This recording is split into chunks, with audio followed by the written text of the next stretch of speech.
સદાશિવસમારંભા. તમારે રિપીટ કરવાનું. હું બોલો રિપીટ કરજો. ઓમ સદાશિવસમારંભા શંકરાચાર્ય મધ્યમા અસ્મદાચાર્ય પર્યંતા વંદે ગુરુ પરંપરા.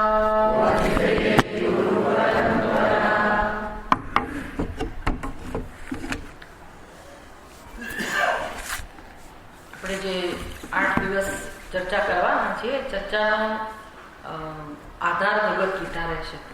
એટલે ભગવદ્ ગીતાના ધ્યાન શ્લોક પણ આપણે શરૂઆતમાં બોલીએ. બધા નહીં પણ કેટલાક શ્લોકો બોલીશું. ઓમ પાર્થાય પ્રતિબોધિતાં ભગવતા નારાયણેન સ્વયં વ્યાસેન ગ્રથિતાં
વેદાંતનું શ્રવણ તો બધા વર્ષોથી કરો છો તમે લોકો.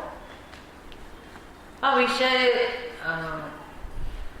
વર્ષો સુધી શ્રવણ કરવા છતાંય એનું જે ફળ મળવું જોઈએ આપણને આપણા જીવનમાં એ મળતા બહુ વાર લાગતી હોય છે. અને ઘણા લોકોને સમજવામાં જ વર્ષો સુધી સંઘર્ષ થતો હોય છે કે વેદાંત ખરેખર છે શું. અને ઈશ્વર તત્વને જાણવું એનું નામ વેદાંત, એવું પણ આપણે જાણીએ છીએ. પછી વેદાંત શબ્દ દ્વારા જ્યારે એ તત્વનું નિરૂપણ થતું હોય, ઉપનિષદ તો ભગવદ્ ગીતા ઉપનિષદ બધા આ જ રીતે સમજાવે વેદાંત. અને એ તત્વ એટલે નિર્ગુણ નિરાકાર અને અહમ બ્રહ્માસ્મિ તત્વમસી પરમાત્માનું આ જ પ્રકાર નિરૂપણ થતું હોય તો ઘણી બધી સ્પષ્ટતા આપણને મળે ખરી શ્રવણથી. પણ આપણા જીવનમાં ઈશ્વર તો દૂર જ હોય. એ તો ઉપરવાળાની જેમ જ હોય. ભલે સમજમાં આવી ગયો છતાં ઉપરવાળો કરે એમ ખરો.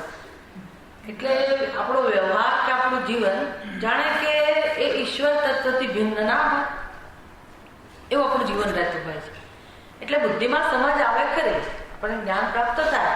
આપણા પ્રશ્નો જે જીવનમાં ઉકેલાવા જોઈએ એ બધા પ્રશ્નો બધાના જીવનમાં ઉકેલાતા નથી. શ્રવણનો એક આનંદ હોય પણ જે ખરેખર જેને મોક્ષ કહેવાય, જીવન મુક્તિ કહેવાય, જીવનનો જે આનંદ કહેવાય એ બધું મળતા બહુ વાર લાગતી હોય છે. અને એનું કારણ એક જ છે કે એ વેદાંત ને લોકો પોતાના જીવન કરતા થોડું જુદું ગણે છે. વ્યવહાર અને પરમાર્થ એવા બે ભાગ સમજતા હોય છે કે વ્યવહાર તો વ્યવહાર જ હોય અને પરમાર્થ એટલે પરમાત્મા એ જુદી વસ્તુ છે. એ જાણવાની વસ્તુ જરૂર છે, એ તત્વ જરૂર છે અને પાયાની વસ્તુ છે બધું બરાબર છે. આપણે સત્સંગ પણ કરીએ, આપણા રોજબરોજના જે પ્રશ્નો છે એ પ્રશ્નોને આ સમજને જાણે કે બહુ સંબંધ નથી હોતો. એટલે દુઃખ આવીને ઉભું રહે, વળી પાછા આપણે હતા ત્યાં ફસકાઈ પડીએ, એટલા જ નિરાશામાં આવી જઈએ પાછા અને ચિંતા ને બધું તો ઘણી વાર જતું જ નથી હોતું. વર્ષો સુધી શ્રવણ કરે મનુષ્ય તો પણ એના જીવનમાં જે પ્રકારનો આનંદ, જે પ્રકારની હળવાશ, જે પ્રકારની સ્પષ્ટતા આવવી જોઈએ એ બધા લાભ ઓછા મળતા હોય. એના ઘણા બધા કારણો છે કે વેદાંત એટલે શું. પહેલા તો એની ઘણી બધી વખત સ્પષ્ટતા નથી હોતી. એટલે આજે તો આપણે થોડું વેદાંત વિશે જ ચર્ચા કરીએ કે વેદાંત વસ્તુ શું છે. શાંકર વેદાંત એવા આપણે શબ્દો સાંભળ્યા હોય તો જાણે કે શંકરાચાર્ય જે વેદાંતની રચના કરી હોય અને વેદાંત નામ ઉપનિષદ પ્રમાણ અવળું સાંભળ્યું હોય કે વેદાંત એક પ્રમાણ છે, અથવા તો ગુજરાતી આપણે જાણતા હોય કે વેદાંત એટલે વેદના અંત ભાગમાં. કારણ કે હંમેશા કોઈ પણ ઉપનિષદની શરૂઆત થતી હોય તો આપણને વેદ વિશેનો પરિચય આપવામાં આવે કે વેદના કેટલા પ્રકાર છે, ઋગ્વેદ, યજુર્વેદ, અથર્વવેદ અને સામવેદ. તો આ બધી આપણને સમજ પડે. પછી જેમ જેમ તમે આ બધું જીવનમાં શાસ્ત્રનું અધ્યયન શરૂ કરો તેમ તેમ એ વેદના કેટલા ભાગ છે. એટલે એક જ ઋગ્વેદ હોય, અથર્વવેદ હોય, યજુર્વેદ હોય કે સામવેદ હોય. મૂળ તો વેદ એક જ હતા. તો વ્યાસજીએ એને 4 વિભાગમાં વહેંચ્યા. વેદ શબ્દ કેમ આવતો કે વેદાંત શબ્દ શેની સાથે જોડાયેલો છે એટલા માટે આપણે વેદ શબ્દ લાવ્યા. તો કર્મકાંડ વિભાગ અને જ્ઞાનકાંડ વિભાગ એવું આપણે જાણીએ છીએ. કેટલાક લોકો 3 વિભાગમાં વહેંચે, કર્મ, ઉપાસના અને જ્ઞાન. એવી રીતે વેદના 3 વિભાગ કરે. વેદમાં જે કંઈ છે એ બધું મનુષ્ય માટે જ છે. એટલે કે ખાલી વેદાંત વિભાગ જે છે અંત, વેદના અંતમાં છે અને વેદાંત એવી વ્યાખ્યા કરીએ તો આપણને એવું લાગે કે આપણા માટે, સાધકો માટે ખાલી વેદના અંત ભાગમાં છે એ જ વસ્તુ આપણને ઉપયોગી છે એવું આપણે માનતા હોઈએ. પણ એવું નથી. વેદ પોતે જ સમગ્ર વેદ પૂર્ણતયા એ મનુષ્યના કલ્યાણ માટે છે. મનુષ્યને કેમ જીવન જીવવું, કેવી રીતે આગળ વધવું, આ બધો પરિચય એ વેદમાંથી આપણને પ્રાપ્ત થાય છે. વેદમાંથી જ માણસને શિક્ષણ પ્રાપ્ત થાય. જીવન જીવવાનું, જીવનનું ધ્યેય શું છે અને આપણું ધ્યેય કેમ પ્રાપ્ત કરવું, બધું શિક્ષણ વેદમાંથી જ પ્રાપ્ત થાય. એટલે કર્મકાંડનું પણ એટલું જ મહત્વ છે. ખાલી વેદાંતનું એટલે કે જ્ઞાન વિભાગનું જ મહત્વ છે એવું નહીં. કર્મમાં પણ એ કર્મનો જે ઉપદેશ આપવામાં આવે, માર્ગદર્શન આપવામાં આવે તો એનો આધાર પણ ઈશ્વર છે, પરમાત્મા છે. કે કેવી રીતે પરમાત્માને ધ્યાનમાં રાખીને આપણા કર્મો કરવા. પછી આગળ વધે મનુષ્ય, જેમને પરિપક્વ બને તેમ તેમ એ પરમાત્માની ઉપાસના કેવી રીતે થઈ શકે એના માટે જીવનનો ઉપયોગ કરો. અને જ્યારે આપણી યોગ્યતા આપણને પ્રાપ્ત થાય, અંતઃકરણ શુદ્ધિ, અંતઃકરણ નૈશ્ચલ્ય, આ બધું આપણે પ્રાપ્ત કરતા જઈએ તેમ તેમ આપણને જ્ઞાનમાં રસ પડે, એના શ્રવણમાં રસ પડે. પછી આપણે પરમાત્માને સમજી શકીએ. પછી તત્વમસી એટલે શું, ત્યાં સુધીની યાત્રા છે. પણ શરૂઆતમાં તો આપણી સંસ્કૃતિ તો આપણને પહેલેથી જ પરમાત્માને કેવી રીતે જીવી શકાય, ભગવત તત્વને, પરમાત્મા તત્વને કેવી રીતે આપણે જીવી શકીએ. ભલે જાણતા ના હોય ભગવત તત્વ, પહેલેથી જ આપણે ભગવાનને જાણે કે જીવતા હોઈએ, આપણા જીવનમાં રોજ રોજ પરમાત્મા વળાયેલો હોય એવા પ્રકારની વ્યવસ્થા આપણી સંસ્કૃતિમાં છે. એટલે આપણા દેશમાં કોઈ પણ મનુષ્ય, સ્ત્રી કે પુરુષ, ભણેલો હોય કે ના ભણેલો હોય, પણ આપણા રીત રિવાજો, આપણા ઘરના રિવાજો, ઉત્સવો અને આપણા સંસ્કારો એ બધા જેણે જાળવી રાખ્યા છે, જે લોકો એ બધાને મહત્વ આપતા હોય છે પોતાના જીવનમાં. હવે તો ઘણું બધી આધુનિકતા આવી ગઈ એટલે ઘણી જગ્યાએ નથી, પણ ગામડામાં ને એવા અમુક વર્ગ જે છે એ લોકો તો હજી એ વાત એ બધાને જ માને છે. એ લોકો બહુ સરસ રીતે ઉત્સવોને માણતા હોય, એના કુળદેવી કુળદેવતા એ બધાના પૂજા પાઠ કરતા હોય, એના વ્રત કરતા હોય, તપશ્ચર્યા કરતા હોય. એ લોકોની શ્રદ્ધા બહુ જબરજસ્ત હોય. એટલે એ લોકો દરેક પ્રસંગોને ઉજવે, દરેક ઉત્સવોને ઉજવે, દરેક રિવાજ એમના ઘરમાં ચાલતા હોય એ પકડી રાખે, એના જીવનનો આધાર જ એ હોય.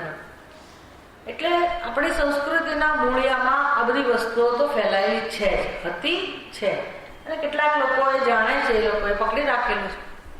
અને જેમ જેમ આ નવી પેઢી સમજતી જશે આ બધી વસ્તુ, એનું મહત્વને સમજાશે, અને બહારથી પણ જો એવી ભૂમિકા કે વાતાવરણ મળશે તો નવી પેઢી પણ જરૂરથી આ બધાનો અમલ કરશે, આ બધી વસ્તુને શીખશે અને પોતાના જીવનમાં એનો અમલ કરશે. અને એને સમજાવશે કે ખરેખર સુખી થવું હોય, સુખીથી જીવન જીવવું હોય, પૂર્ણતાનો અનુભવ કરવો હોય, શાંતિનો અનુભવ કરવો હોય, પ્રેમનો અનુભવ કરવો હોય તો આપણી સંસ્કૃતિમાં જે જીવન જીવવાનો ઉપદેશ છે, જે પદ્ધતિ છે એ જ એક ઉપાય છે. શ્રેષ્ઠ ઉપાય છે. આત્માનું જ્ઞાન થાય ત્યારે તો પૂછવું જ છું, પછી તો મુક્તિ છે, પણ ત્યાં સુધી શું? જીવનમાં અજ્ઞાન હોય ત્યાં સુધી શું? આપણા મનમાં અનેક બધી ઈચ્છાઓ હોય, આપણી જવાબદારી હોય, અનેક પ્રકારના આપણા કર્તવ્યો હોય અને આપણે કરવું જ પડતું હોય, તો એવી સ્થિતિમાં આપણે શાંતિથી જીવી શકીએ કે ના જીવી શકીએ, આ બધી વસ્તુ આપણને આપણી સંસ્કૃતિ શીખવાડે જ છે. તો આપણને બહુ પરિચય નથી એટલે એ બધું આપણને બહુ ક્લેરિટી નથી આવતી. આપણે એવું માનીએ છીએ કે આ વેદાંતનું શ્રવણ કરીએ પછી જ આનંદ જીવનમાં આવે, પછી જ બધી વસ્તુ સમજાય ને એ તમે ખરેખર જીવી શકો, એવું નથી. આ તો આપણે પસંદ કર્યો વિષય કે જેથી જે રોજ શ્રવણ કરીએ છીએ ને અને રોજ આપણું જે જીવન જીવીએ છીએ એ બંને વચ્ચે સુમેળ કેવી રીતે સદાય આપણા વ્યવહારમાં અને આપણે શ્રવણ કરીએ છીએ, જ્ઞાન પ્રાપ્ત કરીએ છીએ, અથવા તો જે મૂળભૂત સત્ય છે એ સત્યનું દર્શન કે એ સત્યનો અનુભવ એ કોઈ પણ વ્યક્તિ પોતાના જીવનમાં કરી શકે. તો કઈ રીતે કરી શકે? એટલા માટે આપણે વેદાંત અને વ્યવહારમાં લાવી શકાય, લાવવું હોય તો કેવી રીતે લવાય, અથવા વેદાંત વ્યવહાર બની શકે ખરું, આ બધી આપણે ચર્ચા કરવાના છે. 8 દિવસ છે આપણી પાસે, એટલે બહુ નિરાંત આપણે સરસ રીતે એની ચર્ચા કરીશું. પણ ખરેખર તો આપણા જે ઋષિમુનિઓ છે ને એમણે તો આવી દ્રષ્ટિથી જ બધી વસ્તુ આપણને આપી છે, ઉપદેશ આપેલો છે. અને ભગવાન જયારે કે ચાતુર્વર્ણ્યમ માયા સૃષ્ટમ ગુણ કર્મ વિભાગતઃ, તો ભગવાનની જે આ વ્યવસ્થા છે, પછી જયારે પ્રજાનું સર્જન કરો તો ભગવાન ગીતામાં કહે છે સહયજ્ઞ પ્રજા સૃષ્ટવા પુરોવાચ પ્રજાપતિ અને ન પ્રસવિષ્યત એશવો સ્વિષ્ટ કામદુક. આ બધા જે ઉપદેશ છે એમાં તો કહેવામાં કે સૃષ્ટિનું સર્જન તો ત્યારથી જ આ વેદનું સર્જન કરો, ત્યારથી જ યજ્ઞનું સર્જન કરો, અને ભગવાને એ હેતુપૂર્વક એ સર્જન કર્યું અને મનુષ્યને ઉપદેશ આપ્યો કે હે મનુષ્યો, તમે તમારા જીવનમાં આ જે જ્ઞાન છે એ જ્ઞાનનો અમલ કરો અને આ રીતે જીવન જીવો તો તમને શું ફાયદો થશે. આ રીતે જીવન જીવવાથી જેનો પાયો વેદાંત જ છે. વેદાંત એટલે બીજું કશું નહીં, વેદાંત એટલે ઈશ્વર તત્વ. એની અઘરી વ્યાખ્યા કરીશું આપણે, આપણી ભાષામાં સમજવું હોય તો વેદાંત એટલે આટલું તો યાદ રાખવાનું છે. વેદાંત એટલે કોઈ ધર્મનું નામ નથી, વેદાંત એટલે કોઈ રીત રિવાજોનું નામ નથી, વેદાંત એટલે કોઈ જીવન રીતિ નથી. અમુક પ્રકારે જીવન જીવો તો જ તમે વેદાંતિક કહેવા, એવું પણ નથી. વેદાંતને ધર્મ સાથે કોઈ સંબંધ નથી, વેદાંતને કોઈ ગ્રંથ સાથે સંબંધ નથી, વેદાંતને કોઈ સંપ્રદાય સાથે સંબંધ નથી, વેદાંતને કોઈ જીવન રીતિ સાથે સંબંધ નથી. વેદાંત છે શું વસ્તુ? તો બહુ ઉત્કંઠા હોય તો આપણે જાણી લઈએ કે ખરેખર વેદાંત શબ્દ શું સૂચવે છે. તો કે વિદ ધાતુમાંથી વેદાંત શબ્દ બનેલો છે. વિદ એટલે જ્ઞાન. જે સંસ્કૃત થોડું ઘણું જાણતા હશે એમને સમજાશે કે વિદ એટલે શું, તો કે જ્ઞાન પ્રાપ્ત કરવું. એમાંથી વેદ શબ્દ બનેલો છે. તો જ્ઞાન પ્રાપ્ત, તો જ્ઞાનના તો ઘણા વિષયો હોય, તમે અનેક પ્રકારનું જ્ઞાન પ્રાપ્ત કરી શકો અને બધા ગ્રંથની અંદર જ્ઞાન હોય જ છે. તો એને વેદાંત કહેવાય તો કે ના, એ ખરું જ્ઞાન કોનું હોય અને એ જ્ઞાનને આપણા જીવનને શું સંબંધ છે, એટલે જાણવું તો શું જાણવું. એટલે ઉપનિષદ પછી દરેક ઉપનિષદ આપણને જુદા જુદા દ્રષ્ટિબિંદુથી સમજાવે અને એ જ્ઞાન એટલે શું એ પણ સમજાવે, એ જ્ઞાનનું મહત્વ શું છે એ પણ સમજાવે, એ જ્ઞાનનું ફળ શું છે એ પણ સમજાવે, એ જ્ઞાનની ઊંચાઈ શું છે એ સમજાવે, એ જ્ઞાન આપણા જીવનમાં કેવી રીતે કલ્યાણકારક બની જાય છે અને એ જ્ઞાનને અને આપણા જીવનના મૂળભૂત પ્રશ્નને શું સંબંધ છે એવું બધા જ ઉપનિષદ પોતાની રીતે સમજાવે. ગીતામાં તો ભગવાન આ બધાને આવરી લઈને એની સમજ આપતા હોય છે. એટલે જ્ઞાનનું તો જ્ઞાન વિશે તો વાત કરીએ તો ભગવદ્ ગીતાના 4થા અધ્યાયમાં ભગવાન બહુ સુંદર વાત કરે છે કે જ્ઞાન કોને કહેવાય, કે સૃષ્ટિમાં સૌથી પવિત્ર વસ્તુ હોય તો અર્જુન આ જ્ઞાન છે. જે કે સજ્જન થવું છે એમાં સૌથી પવિત્ર વસ્તુ હોય તો આ જ્ઞાન છે. પણ એ જ્ઞાન એટલે કોનું જ્ઞાન? એ જેનું જ્ઞાન છે એને વેદાંત સાથે શબ્દ છે. કેમ તો કે ઉપનિષદના શિષ્યો ગુરુજી પાસે આવે અને પૂછે કસ્મિન્નું ભગવો વિજ્ઞાતે સર્વ વિજ્ઞાતમ ભવતી, કે હે ગુરુજી મને જણાવો કે શું જાણવાથી બધું જણાઈ જાય એવી કોઈ વસ્તુ છે? ભગવદ્ ગીતા ભગવાન એવું કહે યલ્લાભાત પરલાભ નાસ્તિ યજ્ઞાત્વા ભૂયઃ અન્ય જ્ઞાતવ્યમ નાસ્તિ. ભગવાન આવું સમજાવે કે જે જાણ્યા પછી બીજું કશું જાણવાનું રહેતું નથી. ભગવાન એવું પણ સમજાવે કે જે જાણ્યા પછી ચડિયાલ તો બીજો કોઈ લાભ નથી. સર્વમ વૃજિનમ સંતરિષ્યસે. અર્જુન આ જ્ઞાન પ્રાપ્ત કર્યા પછી જ્ઞાન પ્લવેન એવ, આ જ્ઞાન રૂપી તરાપાથી તું બધા પ્રકારના ક્લેશને, બધા પ્રકારના દુઃખને, બધા પ્રકારના પાપને, અશાંતિને તું તરી જઈશ. આવું જ્ઞાન છે, આ પ્રકારનું જ્ઞાન છે. એટલે જે જાણવાથી પૂર્ણતા પ્રાપ્ત થાય, જે જાણવાથી આપણા જીવનના બધા જ પ્રશ્નો, બધી જ સમસ્યાનો અંત આવી જાય, એનું નામ જ્ઞાન. એટલે ખરેખર એ વેદાંત કરતા તે વેદ ધાતુમાંથી બનેલું છે, પણ એની પાછળ શબ્દ છે ને એની સંધિ છૂટી પાડવી પડે. વેદ વત્તા અંત, આ બે શબ્દો ભેગા થઈને વેદાંત શબ્દ બને. તો અંત એટલે આપણે તો ગુજરાતી ભાષા પ્રમાણે તો અંત એટલે અંત, કે કોઈ વસ્તુનો અંત આવી ગયો, પૂર્ણ વિરામ, એને આપણે અંત કહીએ. પણ ગીતામાં અને શાસ્ત્રમાં અંતનો બીજો અર્થ પણ થાય છે. અંતનો અર્થ થાય છે દ્રષ્ટિ. તત્વયો સ્તનયો દ્રષ્ટિ ઉભયોરોપી અંતઃ ઉભયોરોપી દૃષ્ટ અંતઃ તનયો તત્વદર્શિભિ. ભગવાન કહે છે કે તત્વદર્શિભિ દૃષ્ટ અંત. તત્વદર્શી જે છે એમણે અંત જાણેલો છે. શેનો અંત જાણેલો? તો કે તત્વનો. એટલે કે તત્વનો સાર, તત્વની દ્રષ્ટિ જેમની પાસે છે. એટલે અંત એટલે પણ જ્ઞાન થયું. ત્યાં ભગવદ્ ગીતાનો બીજા અધ્યાયનો 16મો શ્લોક છે. ના સતો વિદ્યતે ભાવ. પછી શું? ના ભાવો વિદ્યતે સતઃ. પછી ઉભયોરપી દૃષ્ટોંતઃ તનયો તત્વદર્શિભિ. તત્વદર્શી કોને કહેવાય? તો કે જે બંને અંતને જાણે. તો એનો અર્થ તો બે અંત એટલે બે છેડા પણ થાય. પરાકાષ્ઠા, બે વસ્તુની પરાકાષ્ઠા, બે તત્વની પરાકાષ્ઠા. કઈ બે વસ્તુ? તો એનો ઉલ્લેખ આગળના વાક્યમાં કર્યો, પૂર્વ પંક્તિમાં કર્યો. ના સતો વિદ્યતે ભાવ. ભગવાને આખું તત્વ સમજાવતા પહેલા એને પ્રતિજ્ઞાના રૂપમાં કહ્યું. ના અસત વિદ્યતે, ના સતો વિદ્યતે ભાવ. અસત ભાવ ન વિદ્યતે. ભગવાનની પ્રતિજ્ઞા છે.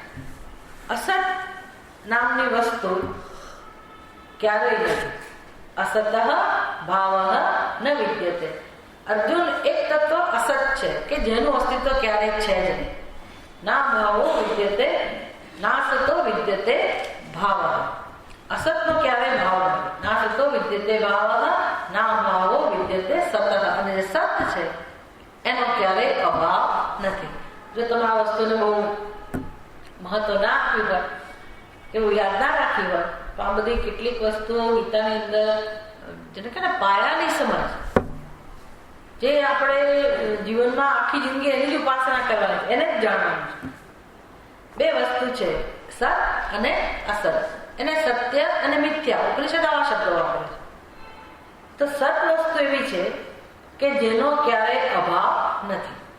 આ જે જાણે છે એ તત્વદર્શી કહેવાય, કે જે સતને સારી પ્રકારે ઓળખે છે. એ વળી સત એટલે શું?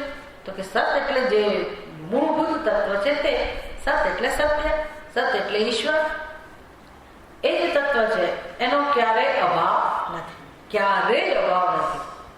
ભૂતકાળ, વર્તમાનકાળ, ભવિષ્યકાળ, કોઈ યુગ હોય, કોઈ સ્થળ હોય, કોઈ વસ્તુ હોય, એનો ક્યાંય કોઈ જગ્યાએ કોઈ રૂપમાં જેનો અભાવ નથી. એટલે અભાવ નથી એટલે શું? તો કે બધામાં છે. એનો બીજો અર્થ શું થયો? ક્યારેય અભાવ નથી એટલે શું? હંમેશા છે. હંમેશા છે તો ક્યાં છે? એવો પ્રશ્ન થાય છે તો ક્યાં છે? કોઈ અમુક જ જગ્યાએ છે? તો કે ના, દેશના સંદર્ભમાં જે સર્વત્ર છે એનું નામ સર્વવ્યાપક. એટલે સત કોને કહેવાય? તો કે જે સર્વત્ર છે, સર્વવ્યાપક છે. પછી ત્રણ કાળને આપણે કાળને ત્રણ રીતે ઓળખીએ છીએ: ભૂતકાળ, વર્તમાનકાળ અને ભવિષ્યકાળ. તો શું ભૂતકાળમાં તમે ઊંડા જાઓ, ક્યાં સુધી જાઓ? ક્યાં સુધી જઈ શકો? ભૂતકાળ એટલે કયો ભૂતકાળ? ભૂતકાળનો છેડો શું? મૂળ શું?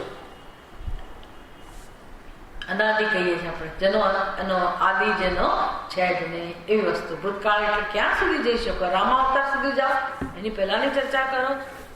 એવો કોઈ યુગ કહો, એવા કોઈ કલ્પ કહો, એવી સૃષ્ટિને પ્રારંભમાં તમે વાત કરો, ગમે તે રીતે વાત કરો, ત્યારે પણ જે હતું જ, જે સમયે જે તત્વ હતું જ વર્તમાનમાં છે કે નહીં? તો કે વર્તમાનમાં પણ છે. એના પરથી ખબર પડે તો કે હું છું ને કે નથી. સત નહીં હોય તો હું તો છું, આવું ના બને. હું છું એટલે સત છે તો હું છું. પણ ને આ હું છું એ બહુ મહત્વ. એના પરથી નક્કી થાય કે હું છું તો એ છું એટલે શું, હું કોના આધારે, એ હોવા પણ એટલે શું? તો કે હું ના હોઉં તો મારે કોઈ પ્રશ્ન જ ના હોય, સમસ્યા જ ના હોય, જગતનો અનુભવ જ ના હોય. હું ના હોઉં તો ભૂતકાળની કલ્પના પણ ના હોય. હું ના હોઉં તો વર્તમાનની ચર્ચા પણ ના હોય. હું ના હોઉં તો ભવિષ્યની ચર્ચા પણ ના હોય. આમ હું હોઉં તો જ બધી વસ્તુ હોય. એટલે વર્તમાનમાં હું છું એ તો નક્કી થઈ ગયું. વર્તમાનમાં હું છું એનું કારણ શું? ભૂતકાળમાં હું હોઉં તો જ અત્યારે હોઉં પાછું. એટલે વર્તમાનમાં શું એના માટે નક્કી થાય. ભૂતકાળમાં પણ હું હતી જ. ગીતામાં ભગવાન કહે છે કોઈ જગ્યાએ, કોઈને યાદ છે એવો કોઈ શ્લોક છે કે અર્જુન એવું ક્યારેય નહોતું કે હું નહોતો. નત્વેવામ જાતુ નાસમ નત્વમ નેમે જનાધિપા. કહે છે ને ભગવાન, અર્જુન એવું ક્યારેય નહોતું કે હું નહોતો. અર્જુન એવું ક્યારેય નહોતું કે તું નહોતો. અને અર્જુન એવું ક્યારેય નહોતું કે આ બધા જીવાત્માઓ પણ નહોતા. એટલે કે આ બધા હતા જ, અત્યારે છે અને ભવિષ્યમાં પણ હશે. ભગવાન એ સતની આ પ્રકારે ત્યાં સમજ આપે. એટલે ભૂતકાળમાં પણ જે હતું, વર્તમાનમાં પણ છે અને ભવિષ્યમાં પણ જે હશે. જ આવું જે તત્વ છે એનું નામ છે સત. ના સતો વિદ્યતે. આવું જે સત છે એનો ક્યારેય અભાવ હોતો નથી. એટલે એક તો વસ્તુ એ નક્કી થઈ કે એ સર્વત્ર છે, સર્વત્ર છે, સર્વવ્યાપક છે. કોઈ પણ જગ્યા, તમે સ્વર્ગની વાત કરો, પાતાળ લોકની વાત કરો, ક્યાંય પણ કોઈ દેશની વાત કરો, કોઈ પણ સ્થળની વાત કરો, તો કોઈ જગ્યા એવી ના હોય કે જ્યાં સત ના હોય. એટલે કોઈ જગ્યા એવી શરૂઆત કરો કે અમે આ જગ્યાએ ગયા હતા અથવા આવી જગ્યા છે. અને આજકાલ બધી ટીવી પર જ્યાં જ્યાં સિરિયલ જોતા હોય ને, ચેનલ જોતા હોય ને, તેમાં તમને નવું બધી અજાયબીઓનું દર્શન કરાવે. આપણને તો આમ આશ્ચર્ય થાય કે ભાઈ અમુક નદીમાંથી આગ પ્રગટ થતી હોય, અમુક પહાડો એવા પ્રકારના હોય, અમુક પથ્થરો તરતા હોય. એટલે આમ ખૂણે ખાંચ અને બ્રહ્માંડમાં. હવે આપણું આવતા મહિને ઈસરોવાળા મોકલવાના છે ચંદ્રયાન 2. તો એની આપણને માહિતી આપે કે ભાઈ એ કેવી જગ્યા છે અને કેવી રીતે ત્યાં આપણું પછી એર સ્પેસ આપણું સ્ટેશન બનાવશું અને કેવું. તો આપણને એ બધું પેલા ઉપગ્રહના માધ્યમથી દેખાડ. આપણે તો ગયા નથી કે કોઈ હજી સુધી એ ગયું નહીં હોય, જે પહેલા જઈ આવે બરાબર છે, પણ એ બધાનું જયારે આપણને દેખાડે ત્યારે મંગળ નામના ગ્રહ ઉપર આ પ્રકારની વ્યવસ્થા છે. એટલે કોઈક જગ્યા છે. તો એ મંગળ ગ્રહની વાત કરે કોઈ, કે બીજા કોઈ ઉપગ્રહોની વાત કરે, કે કોઈ ટાપુની વાત કરે, તો તમે એવી નવી નવી વસ્તુના વિશે જ્યારે તમે સાંભળો તો વિચારો કે ભાઈ આવી કોઈ જગ્યા એનું અસ્તિત્વ છે. એ બતાવે છે શું? તો કે સત હોય, અસ્તિત્વ હોય તો જ આવી જગ્યા હોય. એટલે સત વગર કોઈ જગ્યાની વાત પણ થઈ શકે નહીં, કોઈ કાળની પણ વાત ના થાય. તમે એમ કહો કે એક સમયે પૂર્વમાં, એક સમયે સૃષ્ટિ પ્રાણ અવકે જયારે ભગવાન, તો એ સમય હતો કે નહીં? સત હતું કે નહીં? સત તો હતું જ ને, ભલે ભૂતકાળ, પણ સત તો હતું. એટલે કોઈ કાળ સત વગર ના હોય. એક જગ્યા એવું કહો તો જગ્યા પણ સત વગર ના હોય. પછી કોઈ તમે નામરૂપની વાત કરો, કોઈ વસ્તુની વાત કરો, કોઈ જીવાત્માની વાત કરો, કે પુરાણોની કથામાંથી તમે પેલા જાત જાતના રાક્ષસો, અસુરો એ બધાની વાત કરો, કે ડાયનાસોરની વાત કરો, કે અત્યારના નવા શોધખોળ થતી હોય એવા કોઈની વાત કરો, તો એ સત વગર હોય શકે? કોઈ નામરૂપ પણ સત વગર હોય શકે નહીં. તો કઈ જગ્યા, કયો કાળ, કઈ વસ્તુ, તમે શેના સંદર્ભમાં એ સતનો અભાવ છે એવું કહી શકો? કોઈ સંદર્ભમાં નહીં. છેવટે કશું નથી. નેતિ કરતા તમે નેતિ કરનારા તમે તો બચો છો, એટલે તમે અસતનો અનુભવ કરી શકો જ નહીં. અસતનો વિચાર ના કરી શકો, એની કલ્પના પણ નહીં, એનું સ્મરણ પણ નહીં, એનું દર્શન પણ નહીં, એનો અનુભવ પણ ના કરી શકો. એટલે સતનો અભાવ ક્યારેય હોય જ નહીં.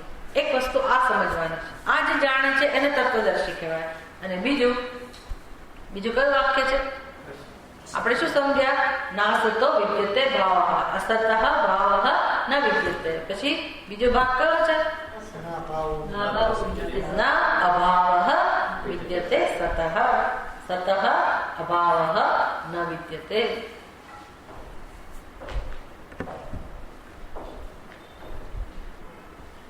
અસત ભાવ વિદ્યતે, ન અસત ભાવ વિદ્યતે અને નાસત વિદ્યતે ભાવ, ન ભાવો વિદ્યતે અસત. અસતનો ક્યારેય ભાવ નથી. ભાવ એટલે અસ્તિત્વ. તો સતનો ક્યારેય અભાવ નથી અને અસતનો ક્યારેય ભાવ નથી. એટલે અસતનું ક્યારેય અસ્તિત્વ નથી. આવું કેમ કહેવું પડ્યું? અસત એટલે શું? અસતનો આપણી રીતે આપણે અર્થ કરીએ તો અસતનો અર્થ શું થાય? તમારું શું કહેવું છે? અસત એટલે શું? એ તો તમે આપણા શાસ્ત્રોએ આપેલા શબ્દો કહો છો. તરત કલ્પના કરો તો તમે શાસ્ત્ર જાણતા જ નહોતા અને તમને અસત શબ્દ કોઈ પૂછે, બરાબર છે, જેનું અસ્તિત્વ નથી તે. અસત એટલે શું? જેનું અસ્તિત્વ નથી. સત એટલે શું? જેનું અસ્તિત્વ છે. અસત એટલે જેનું અસ્તિત્વ નથી. પણ આપણે જે જાણીએ છીએ જેનું અસ્તિત્વ નથી, ધારો કે આ હોલમાં હાથી નથી, આ હોલમાં હાથી નથી, તો એને શું કહેવાય? હાથીનો અભાવ છે. અહીંયા માટીનો ઘડો નથી, તો માટીના ઘડાનો અભાવ છે. હું તો દ્રષ્ટાંત આપું છું, મારે જોઈતો નથી.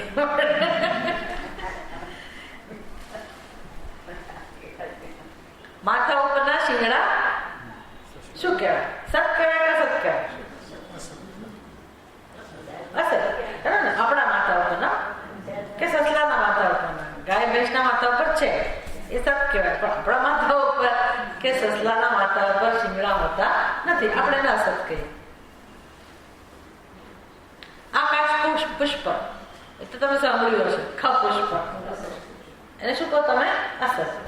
તો આવું અસત સમજતા વાર લાગતી નથી. અને તમે આવા અસત માટે કહો કે ભાઈ માણસના માથા ઉપર શિંગડા ક્યારેય ના હોય, અસત ભાવ ન વિદ્યતે. એટલે કોણ અસત? કે શિંગડા જે છે જ નહીં, એનું અસ્તિત્વ હોતું નથી.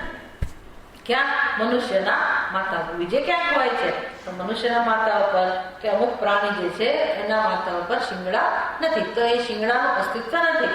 એને તમે સમજી શકો આરામથી. ક્યાં ભાઈ? કેમ? તો કે દેખાતું જ નથી. તો અસત એટલે શું? જે દેખાતું નથી, જે અનુભવાતું નથી. તો ઠીક છે, અસતનું અસ્તિત્વ નથી, એમાં તમે મોટો શું ઉપદેશ કર્યો? એમાં તમે શું એ જાણવામાં તમને જાણવાથી શું ફાયદો થાય? એને કે તત્વજ્ઞાન કહેવાય. એ તો બધા જાણી શકે કે સમજવું અઘરું નથી, કે જે વસ્તુ નથી, દેખાતી જ નથી, અનુભવાતી જ નથી, એનું અસ્તિત્વ નથી એવું કહું તો એ તો સમજી શકાય ને, આરામથી સમજી શકાય. એમાં એને તત્વદર્શી કહેવાની શી જરૂર? અથવા તો એ જાણીને કે મને એમાં જીવનમાં મારા કોઈ પ્રશ્ન ઉકેલાતો નથી, એમાં સ્પષ્ટ છીએ બાબતમાં કે જે વસ્તુ નથી એને અમે નથી એવું જ કહીએ. એટલે હવે પ્રશ્ન થાય કે પછી ભગવાને કેમ એવું કહેવું પડ્યું કે અસત ભાવ ન વિદ્યતે. અસતનું ક્યારેય અસ્તિત્વ નથી એવું ભગવાન જયારે કહેતા હોય તો એનો અર્થ કે આ જે અર્થ થયો અસતનો, એ વિષય કે એ અર્થમાં ભગવાન કહેતા નથી. હવે મિથ્યા શબ્દ વાપરવો પડે, હવે જરૂર પડે કે તો ભગવાન કયા અસતની વાત કરતા હશે? કયા અસતની વાત કરતા હશે? તો કે હવે મને ગળાની યાદ આવી.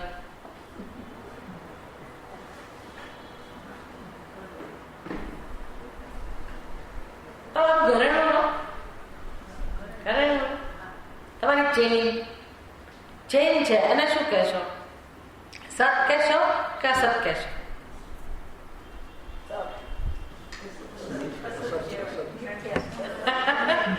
ઘડાને શું કહેશો? સત કહેશો કે અસત કહેશો? ઘડાને અસત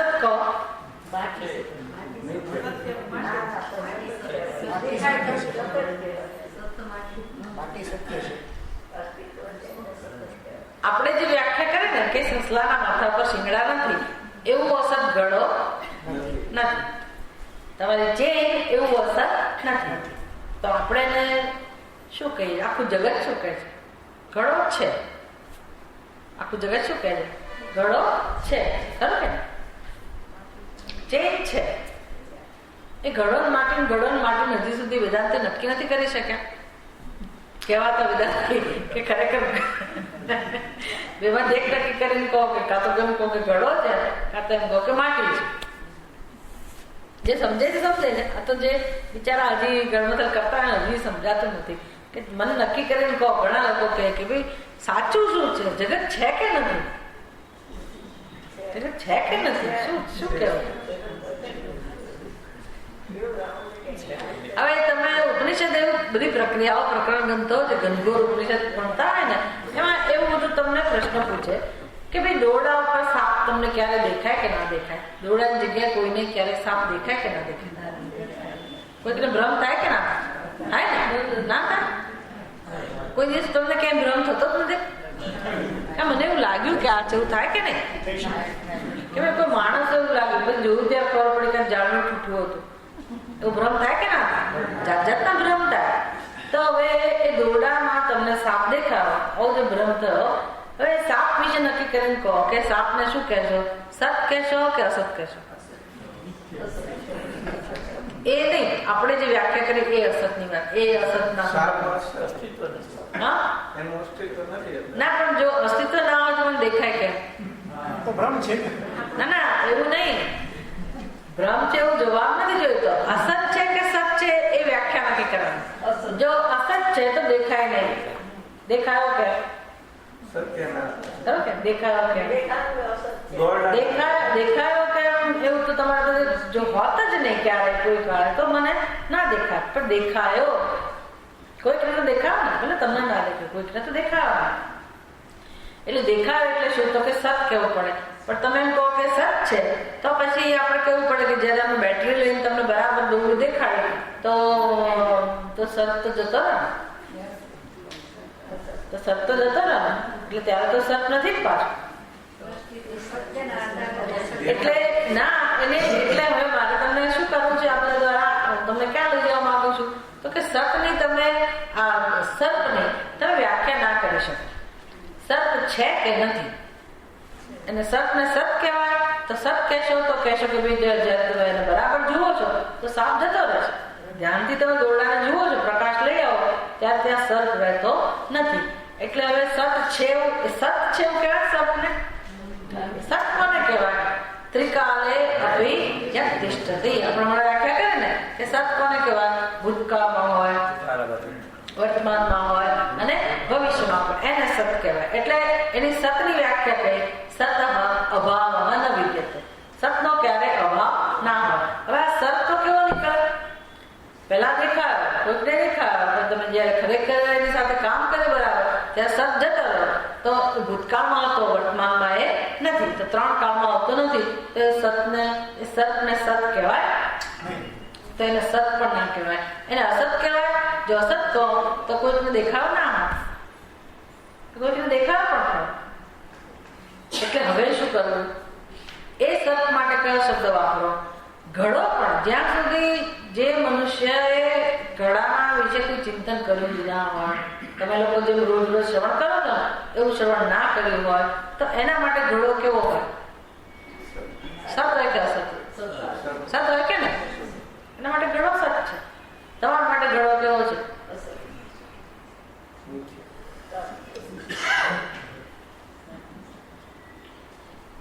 તમારા માટે ઘડો કેવા પ્રકારનો અસત છે? તમે અસત જવાબ તમારો સાચો છે, પણ અસત હવે 2 પ્રકારના થાય.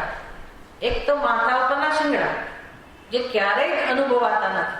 મનુષ્યના માથા ઉપરના શિંગડા ક્યારેય અનુભવાતા. તો ઘડો એક કક્ષામાં આવે છે ખરા ને? એટલે અસતની બીજી કક્ષા લાવવી પડે, બીજા પ્રકારનું અસત લાવવું પડે ને. એટલે આ અસત કેવું છે? દેખાય છે ખરું, ઘડો દેખાય છે ખરો, અને છતાં તમે શું કહો છો? એના માટે કયો શબ્દ વાપરો છો? અસત. પેલા માથા ઉપરના શિંગડા દેખાતા નથી અને અસત કહો તો બરાબર, એમાં કઈ બહુ મહાન સમજવાનું નથી. પણ આ તો જે ઘડો દેખાય છે એને મારે અસત કહેવાય. દેખાય છે એટલું નહીં, કામમાં કોણ આવે છે?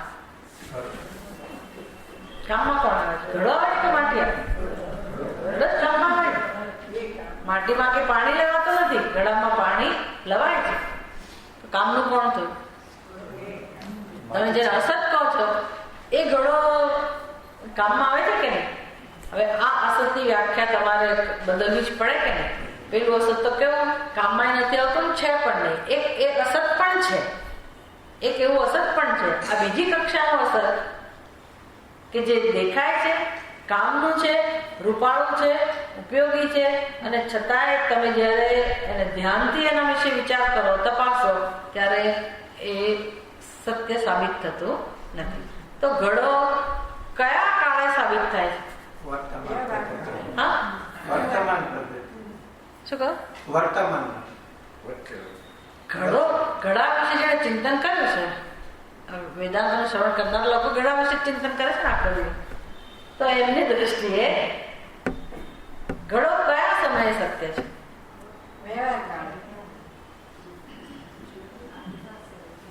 તો તમે હજી ઘડાના વિશે ચિંતન કર્યું નથી. જો વ્યવહાર કાળે સત્ય હોય તો પછી અસત્યની વ્યાખ્યા બદલવી પડે. ઘડો અને માટી વચ્ચે શું સંબંધ છે એ બરાબર વિચાર કરો તો વ્યવહાર કાળે પણ જે ઘડાને તમે વ્યવહારિક સત્તા નામ આપો, ભલે વ્યવહાર, પણ એ વખતે ઘડો સત્ય નથી. એ ઘડો ઉપયોગી છે. તો કોને કારણે ઉપયોગી છે? માટીને કારણે. એટલે ઘડો સંપૂર્ણપણે કોના પર આશ્રિત છે? માટી ઉપર. માટી ના હોય તો ત્યાં ઘડો રહી જ ના શકે. એટલું જ નહીં, તમે એ ઘડાનું જે નામ, રૂપ, એની અંદર બીજા ગુણો હોય. કયા ગુણો હોય ખબર છે ઘડામાં? શબ્દ, સ્પર્શ, રૂપ, રસ, ગંધ, આ 5 ગુણો હોય કે ના ઘડાની અંદર? કે ના હોય કે નહીં? ઘડો હોય ને તો હમણાં હું તમને બતાવું કે ભાઈ એને અવાજ કરો, એના પર કંઈક તમે આંગળી એના પર અડાડો, ભટકાવો, અડાડો તો અવાજ આવે ને? તો એ અવાજ કોનો મૂળ થયો? ઘડાનો થયો ને શબ્દ. પછી સ્પર્શ, ઘડાને હું હાથ લગાડતી હોઉં તો સ્પર્શ કોનો થયો? ઘડાનો. રૂપ કોનું દેખાય છે? ઘડા. શબ્દ, સ્પર્શ, રૂપ. પછી રસ.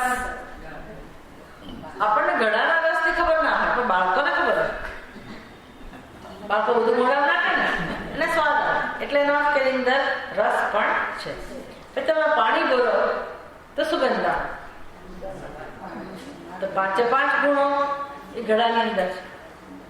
તમે એમ કહો છો કે વ્યવહાર કાળે એ ઘડો સત્ય છે, તમે એવું કહો છો, અમારી એક જ શરત છે કે તમે મને અંદરની માટી આપી દો અને વ્યવહાર પૂરતો પણ એ ઘડો તમારી પાસે રાખો. તો એવું કરી શકાય? એવું છે?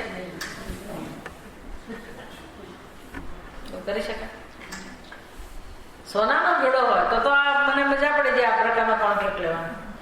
ઘડો સોનું મને આપી દો અને એના ઉપયોગિતા વ્યવહારિક સમયની પણ જે સત્યતા કહો છો એવો ઘડો તમારી પાસે રાખો અને સોનું મને આપી દો.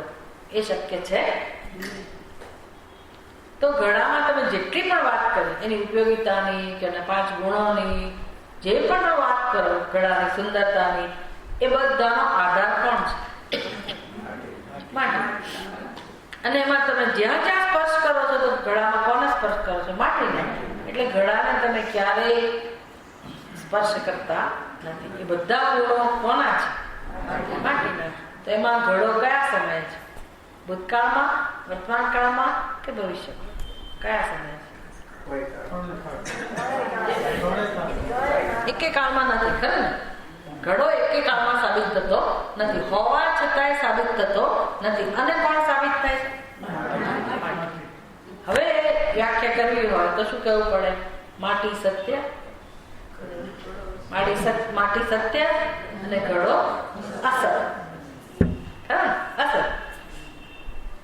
કેમ? પેલા અસત કરતા અસત જુદું છે. પેલા અસત માટે વ્યાખ્યા કરવાની જરૂર નથી, કારણ કે અસત છે જ નહીં, એટલે એનો આધાર પણ નથી. પણ આ ઘડો રૂપી અસત કેવું છે? જેનો આધાર છે. અને આપણે ભૂલ કરીએ છીએ કે જે છે જ નહીં કોઈ કાળે છે જ નહીં. વિચાર કરવાથી જણાય છે, દેખાય કરો, કામમાં પણ છે, વ્યવહારમાં પણ છે, પણ એનું પારમાર્થિક અસ્તિત્વ, વ્યવહારિક સત્તા પણ ખાલી કહેવાય. વ્યવહારિક સત્તામાં માટી જ છે, બરાબર? માટી જ છે. માટી વગર વ્યવહારિક સત્તા પણ સિદ્ધ થતી નથી. એટલે વ્યવહારિક સત્તામાં ઘડાનું સત્ય કોણ છે? માટી જ છે. એ જાણી લઈએ તો વ્યવહાર કરવામાં આપણે કઈ મુશ્કેલી નથી. વ્યવહાર કરો ઘડા સાથે કોણ ના પાડે? પણ દ્રષ્ટિ શું હોવી જોઈએ?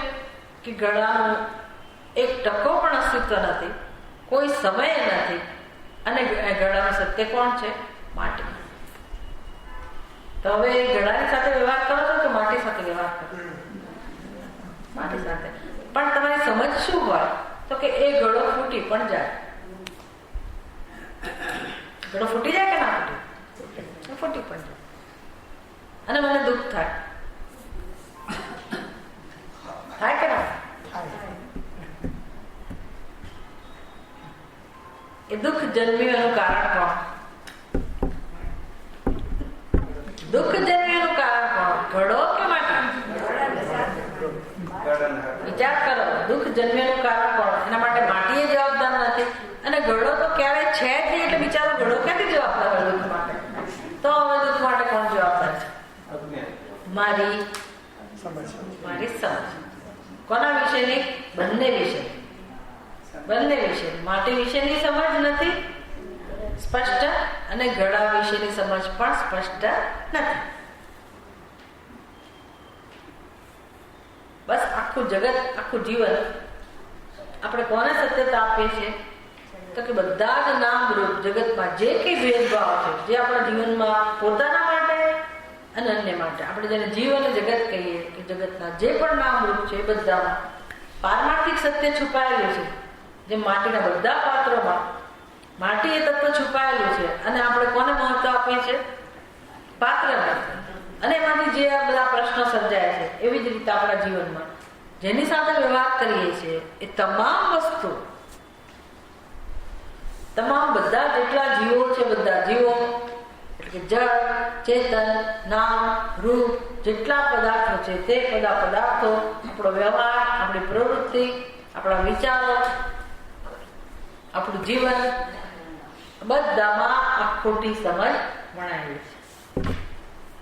જે વસ્તુ જેવી છે આપણે જાણતા નથી. એટલે અસત એટલે કેવા પ્રકારનો અસત? તો કે હોવા છતાંય, ન હોવા છતાંય જે જણાય છે, અને એ જ જણાય છે પાછું.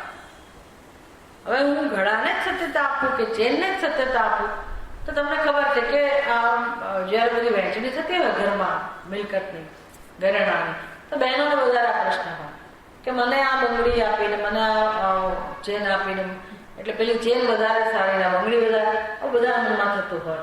કોના માટે ઝઘડો થાય? બધાને વજન સરખું છે, સરખે ભાગે સોનું મળ્યું, પણ છતાંય મન દુઃખ થાય છે. અથવા જરૂર પડે તો આપણે વેચતા પણ નથી. કેમ? તો કે બંગડી તો મારા સાસુએ આપેલી છે, વડસાસુએ આપેલી છે, અથવા મારા પિયરની છે. તો આ જે બધા પ્રશ્નો છે, એ પ્રશ્નો કે સંઘર્ષ કે દુઃખ કે ક્લેશ, એ શેમાંથી સર્જાય છે? સોનામાંથી. સોનું તો છે જ, સોનું બધા પાસે છે, પણ આ સંઘર્ષ સર્જાતો હોય, ફરિયાદ કે દુઃખ થતું હોય, તો એની પાછળનું કારણ કોણ?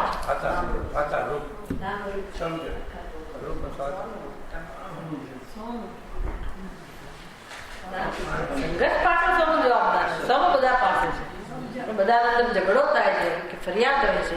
શેના માટે? તો કે જે અસત છે, જે ક્યારેય છે જ નહીં, અને કોણ? એનો ઘાટ, એનું રૂપ જે ક્યારેય નથી, એને સત્યતા આપેલી છે. એટલે નામરૂપ પ્રવાહ નથી. વાત કોનો છે? મારી દ્રષ્ટિ. જે સત્ય જ નથી એને તમે સત્ય માની લો, તેનાથી બે પ્રકારના પ્રશ્નો ઉભા થાય. એક તો જેનું ક્યારેય અસ્તિત્વ નથી એ આપણી બુદ્ધિમાં મહત્વનું બને, અને એમાંથી સંઘર્ષ ઉભો થાય, અને સાથે સાથે જે સત્ય છે એનો અનાદર થાય. સુવર્ણનો અનાદર થયો, એનો તિરસ્કાર થયો. જ્યારે તમે ઘાટને પકડી રાખો તો એના માટે ઝઘડો કરો, ત્યાં તમે કોનો અનાદર કરો છો? કોઈનો અનાદર થાય છે ને, એ મહત્વની વસ્તુ. એમ આપણા જીવનમાં આવી એક દ્રષ્ટિ રહેલી છે જેને આપણે અજ્ઞાન એવું કહીએ છીએ. અને એ દ્રષ્ટિ કેવી છે? તો કે જે ક્યારેય નથી, જેનું જે સત્ય છે જ નહીં, જે અનેકતા નામની વસ્તુ છે એ અનેકતા સત્ય છે જ નહીં. વિવિધતા છે, નામરૂપ છે, પણ જે ભેદ બુદ્ધિ છે, દ્વૈત છે, એવું ક્યારેય સત્ય છે જ નહીં. અને દરેક મનુષ્ય એને સત્યતા આપે છે. એટલે એ ભેદને સત્યતા આપવાથી જ આપણી બુદ્ધિમાં આપણા જ વિશે ખોટો ખ્યાલ અને એને કારણે આપણું ખોટું અસ્તિત્વ રહેલું છે, જેને આપણે જીવ એવું કહીએ છીએ. એ ખ્યાલ જ છે. આ જે સમજ છે ને, એ માત્ર હું જીવ છું, એ માત્ર મારો ખ્યાલ જ છે. જેમ આ ઘડો છે, તમે એમ કહો કે આ ઘડો છે, ત્યારે એ ઘડો માત્ર ખ્યાલ જ છે. તમે એનું અન્વેષણ કરો તો સત્ય ક્યાં છુપાયેલું છે? ઘડાથી દૂર છે, ઘડાથી અન્યત્ર છે. સત્ય ક્યાં છુપાયેલું છે? જ્યાં ઘડો છે ત્યાં જ સત્ય છુપાયેલું છે. એવી જ રીતે અત્યારે આપણી બુદ્ધિમાં આપણા વિશે જે ખ્યાલ છે કે હું જીવ છું, એ જે પોતે પોતાને જીવ કહીએ છીએ, ત્યાં જ એક સત્ય બીજું છુપાયેલું છે. એ આપણે જાણતા નથી. અન્યને, બીજાને આપણે જગત કહીએ છીએ, જેને જગત કહીએ છીએ, ત્યાં જ એનું સત્ય પરમાત્મા છુપાયેલું છે. એને પણ આપણે જાણતા નથી. પોતાનું સત્ય કહો કે જગતનું સત્ય કહો, એક જ સત્ય છે. એ સત્યને નહીં જાણવાથી અને આપણી બુદ્ધિમાં જે ખોટા ખ્યાલ છે એને સત્યતા આપવાથી ભેદ સર્જાયેલા, દ્વંદ્વ, જેને કે દ્વૈત એ સર્જાય. દ્વંદ્વ નહીં પણ દ્વૈત. પછી જાત જાતના દ્વંદ્વ રહેલા છે જીવનમાં, એના નથી. પણ મૂળભૂત જે આપણું દર્શન છે, એ દર્શન સત્યથી વિરુદ્ધ છે. એટલે બધા પ્રશ્નો, બધી જ સમસ્યા આમાંથી જ સર્જાય. આ બધો જે ઉકેલ આપે છે સત્યનો, એ ઉકેલ જ્યાંથી મળે છે નામ છે વેદાંત. એટલે કે જે જાણ્યા પછી કશું જાણવાનું રહેતું નથી. તો હવે જો જીવનના મૂળભૂત પ્રશ્નને ઉકેલવા હોય, એને કોને ના ઉકેલવા હોય, એની ચર્ચા તો આપણે આવતીકાલથી કરશું જ. પણ વેદાંત એટલે શું? તો કે આપણે જેને ઈચ્છીએ છીએ એ ચર્ચા આવતીકાલે જ કરવી છે. મારે આજે નથી કરવી. પણ માણસ જેની શોધ કરી રહ્યો છે, દરેક જીવ જેની શોધ કરી રહ્યો છે, અને એનો જે ઉત્તર છે, એ ઉત્તર જ્યાંથી મળે છે એનું નામ વેદાંત. એનું વેદાંત એટલે વેદાંત કોઈ તમે અમુક ગ્રંથનું અધ્યયન કરો તો વેદાંતનું અધ્યયન કર્યું, કે શંકરાચાર્યજીના મતને ધ્યાનમાં રાખીને તમે અધ્યયન કરો તો વેદાંતનું અધ્યયન કર્યું, એવો કોઈ વેદાંત કોઈ મત નથી. વેદાંત કોઈનો મત નથી, કોઈ આચાર્યએ ઉભો કરેલો મત નથી. એ દર્શન છે. અને એ જે સત્ય છુપાયેલું છે ગ્રંથોની અંદર, ઉપનિષદની અંદર, ભગવદ્ ગીતાની અંદર, એ જે દર્શન જેમણે પ્રગટ કર્યું એને તમે એવું કહો કે એમણે વેદાંતનું દર્શન કરાવ્યું, એવું કહી શકાય. એટલે શંકરાચાર્યજીએ આ પ્રકારે વેદાંત સમજાવવું બરાબર છે, પણ શંકરાચાર્યજીનો સ્વતંત્ર મત નથી કે કોઈ પણ ઋષિનો કે કોઈ પણ મહાત્માનો, કોઈ પણ વિદ્વાનનો આ એક સ્વતંત્ર મત નથી. એટલે કોઈ વેદાંત માર્ગ પણ નથી, વેદાંત સિદ્ધાંત પણ નથી ખરેખર. તો એ તો વ્યવહારમાં કેવું પડે કે ભાઈ બીજા બધા સિદ્ધાંતો કરતા આ સિદ્ધાંત જુદો પડે છે, એટલે એને સિદ્ધાંત શબ્દ આપો. બાકી વેદાંત કોઈ સિદ્ધાંત પણ નથી. વેદાંત એટલે શું? જે સત્ય જેવું છે એવું પ્રગટ કરો, એના વેદાંત. અને જે જાણે છે એને તત્વદર્શી એવું કહે છે ભગવાન, કે જે સત્યને અને મિથ્યાને બરાબર જાણે છે અને જે પોતાનું જીવન જીવે છે એને જીવનમાં ભરપૂર આનંદ મળે. એટલે વેદાંતનો જે પહેલો જે સંદેશ છે ને, જે તત્વમસી મહાવાક્ય છે, અને તમે વેદાંત જયારે શ્રવણ શરૂ કરો તો બહુ સમય સુધી તો આપણને આવું શીખવાડવામાં આવે કે ભાઈ જે મોક્ષ જીવાત્મા ઈચ્છે છે ને, એ મોક્ષ પ્રાપ્ત કરવાની વસ્તુ નથી. આ સમજતા જ વર્ષો નીકળી જાય. અને જયારે સમજાય પછી બહુ જ આનંદ થાય. કારણ કે માણસ થાકી ગયો છે. જોવા જાવ દરેક માણસ બિચારો પોતાના જીવનથી થાકી ગયો, કંટાળી ગયો. એટલી હદ સુધી કંટાળી ગયા કે આવું એને સાંભળવામાં બી કંટાળો. એ પાછું જુદી વસ્તુ છે. એટલું દુઃખ હોય, એટલો સંઘર્ષ હોય, માણસ બધેથી નાસીપાસ થઈ ગયો હોય, એટલે તમે સીધું કે તત્વમસી કહો તો કોઈ રીતે રસ ના પડે, સમજી શકાય. જીવનમાં આનંદ છે, કે જીવનમાં સત્ય છે, કે જીવનમાં પરમાત્મા નામની વસ્તુ છે, એવું એને સ્વીકારતા બહુ વાર લાગે. સ્વીકારી જ ના શકે.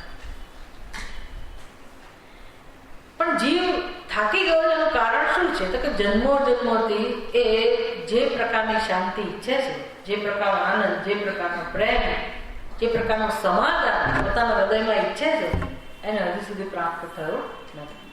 અને એને મહેનત નથી કરી એવું નહીં, ખૂબ મહેનત કરી. જે આપણા વેદની અંદર ઉપદેશ આપ્યો છે એ બધા ઉપદેશનું પાલન કર્યું હોય, કર્તવ્યનું પાલન કર્યું હોય, ધર્મનું પાલન કર્યું હોય, મૂલ્યોનું પાલન કર્યું હોય, બધું બહુ કર્યું હોય, છતાં એને જે જોઈએ છે શાંતિ મળતી નથી. પુરુષાર્થ ખૂબ કરે છે, નથી કરતો એવો નહીં. સંસારી મનુષ્યની તો વાત જવા દો, સંસારી તો થાકી જ જવાના છે. સંસારી મનુષ્ય એટલે એટલું જ કે જેને ક્યારેય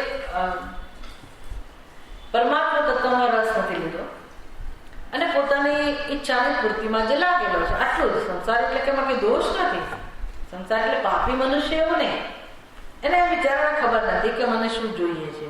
એને માત્ર જે પોતાના મનમાં ઈચ્છા જન્મે એ ઈચ્છા પૂરી કરીને એને સુખી થવો, એમાં જે લાગેલો હોય અને આખું જગત જે કરે છે એ પ્રકારે જે અનુસરે, બધાને વિચારે નહીં, એને આપણે કઈ સંસારી કહીએ. પણ એ માણસ તો થાકી જ જવાનો, એમાં કોઈ પ્રશ્ન જ નથી.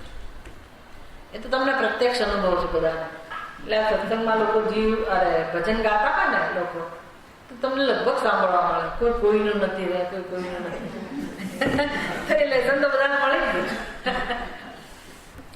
એટલે અનુભવ થઈ ગયો છે કે કોઈ કોઈનું નથી, અથવા બધા નકામા, બધા સ્વાર્થી છે.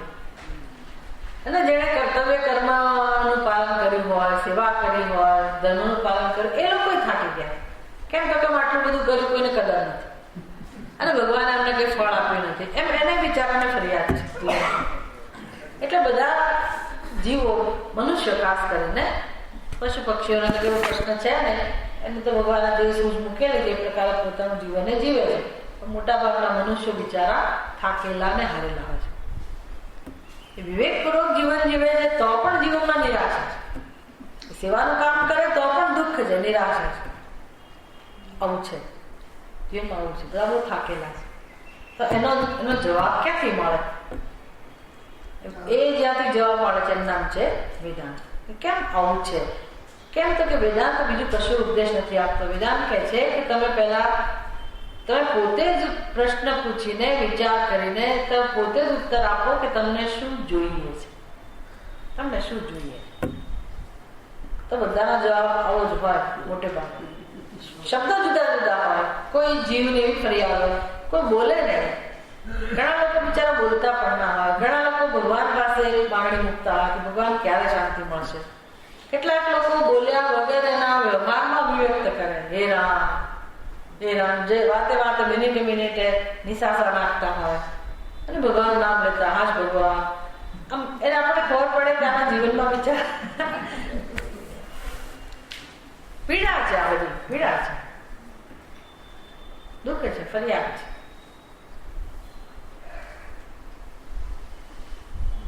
કેમ તો કે કશું પ્રાપ્ત કરવું હતું અને નથી મળ્યું. શું ના મળ્યું એ પછી વૃદ્ધાવસ્થામાં લોકો વધારે સ્પષ્ટ થતા હોય છે. ત્યાં સુધી દોડ્યા કરે, એવું દોડે. પછી બહુ ગરડા થાય ને પછી એના જીવનમાં એકલતા આવે, એને તિરસ્કારનો અનુભવ કરવો પડે. પછી ભગવાન પાસે પ્રાર્થના કરે કે ભગવાન હું કઈ માગતો નથી, કઈ માગતી નથી, કઈક માગું છું, આમ કઈ માગતી નથી, કઈ માગતો, કઈક માગું. શું માગું? હે શું માગો?